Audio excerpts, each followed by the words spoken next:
الناس كلها بتشتكي من النجمة وهي مظلومة بصراحة. مش هقعد بقى اقول لكم هي قد ايه سهلة، انتوا هتشوفوا بنفسكم هي سهلة ازاي. وبطريقة واحدة هنعمل النجمة العادية والنجمة 3D زي كده. اول حاجة هنحتاجها ورقة مربعة باي مقاس، محتاجين الورق يكون خفيف مش تقيل. واول خطوة بتني الورقة بالنص كده، بعد كده نتني الزاوية دي بالشكل ده كده، ويبقى حرف الورق متساوي مع بعضه من تحت عشان تطلع مظبوطة. نفتح التانية ونتني الزاوية دي لحد العلامة دي، وبرضه نراعي ان الورق يكون متساوي مع بعض من الحرف اللي فوق.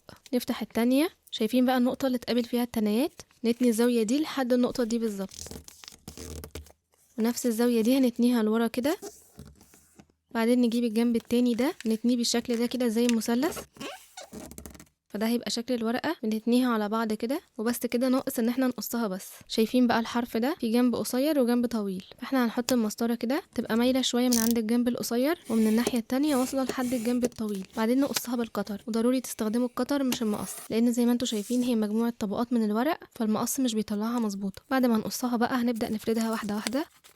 بصوا بقى النجمة مظبوطة جدا، دلوقتي جاهزة نستخدمها لو عاوزين نقص نجوم على الكرتون، او لو هتستخدموها على طول ممكن بقى نبرز التنايات دي عشان يبقى شكلها كده. ده بالنسبة لقص النجمة العادية. لو عاوزين بقى نعملها نجمة 3D هنعمل نفس الخطوات. اول ما نوصل لحد مرحلة قص النجمة هنا الاختلاف، هنحط المسطرة عند الخط اللي بيبقى ظاهر ده، نقص من عند الخط بالظبط، ولا فوقيه ولا تحتيه، بالشكل ده كده. ونفتحها بقى، بس مش هنفتحها على الاخر يعني. بصوا كده تحس ان هي عبارة عن مثلثات. شايفين بقى الخط اللي في نص المثلث ده؟ هنحط المسطرة عنده وناخد علامة عند 3 سنتي.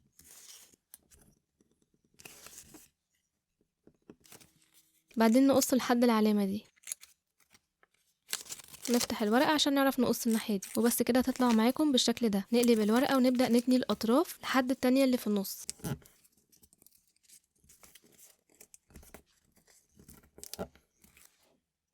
هنلاقي شكل النجمة اتكون معانا كده. نبدأ بقى نبرز كل التنايات دي لبره زي ما عملنا قبل كده، ونيجي بقى من الناحية دي نحط عليها غيرة او صمغ او شمع، حتى نكون مجهزين نجمة تاني بنفس المقاسات وبنفس الطريقة بالظبط، ونلزقهم في بعض بالشكل ده. وعشان المقاسات مظبوطة كويس قوي، شايفين بقى مظبوطين على بعض ازاي؟ ولما بتلزق في بعض كويس بنضغط عليها بالشكل ده كده، فشكلها بيظهر زي ما انتوا شايفين. وبس كده، الفكرة بجد بسيطة قوي، بس انتوا جربوها وامشوا مع الفيديو خطوة خطوة وهتطلع معاكم تحفة. اكتبولي بقى سهلة ولا صعبة.